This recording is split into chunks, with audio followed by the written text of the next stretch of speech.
ഇവാഞ്ചലിയും അനുദിന സുവിശേഷ വിചിന്തനം. പെസഹാകാലം 2-ാം വാരം വ്യാഴം.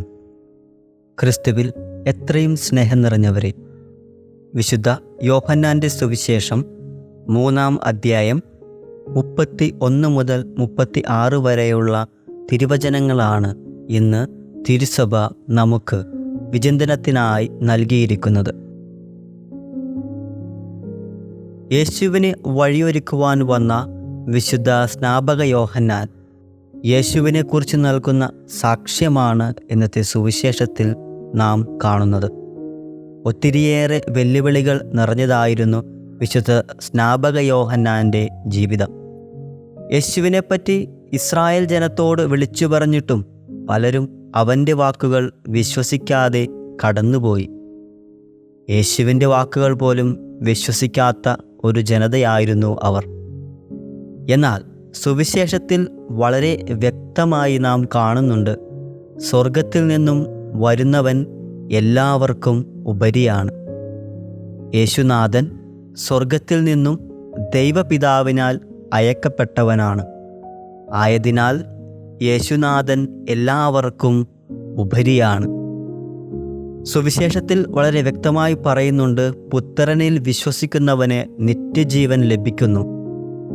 എന്നാൽ പുത്രനെ അനുസരിക്കാത്തവൻ ജീവൻ ദർശിക്കുകയില്ല എന്ന്. ക്രിസ്തുനാഥൻ ദൈവപിതാവിനാൽ ഭൂമിയിലേക്ക് അയക്കപ്പെട്ടവനാണ്. അവന് മാത്രമേ നമ്മെ സ്വർഗത്തിലേക്ക് നയിക്കുവാൻ സാധിക്കൂ. എന്നാൽ പലരും ക്രിസ്തുവിൻ്റെ മാർഗം പിൻചെല്ലാൻ ആഗ്രഹിക്കുന്നില്ല.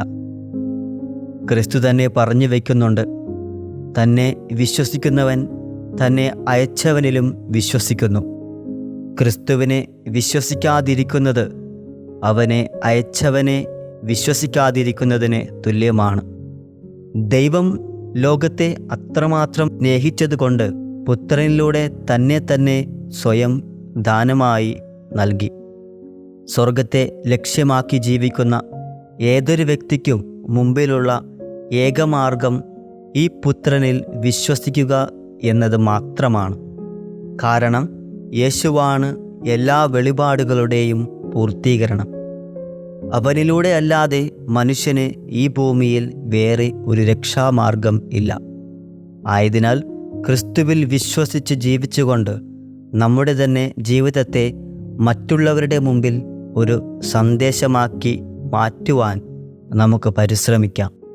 ദൈവം നമ്മെ എല്ലാവരെയും സമൃദ്ധമായി അനുഗ്രഹിക്കട്ടെ. ആമേൻ.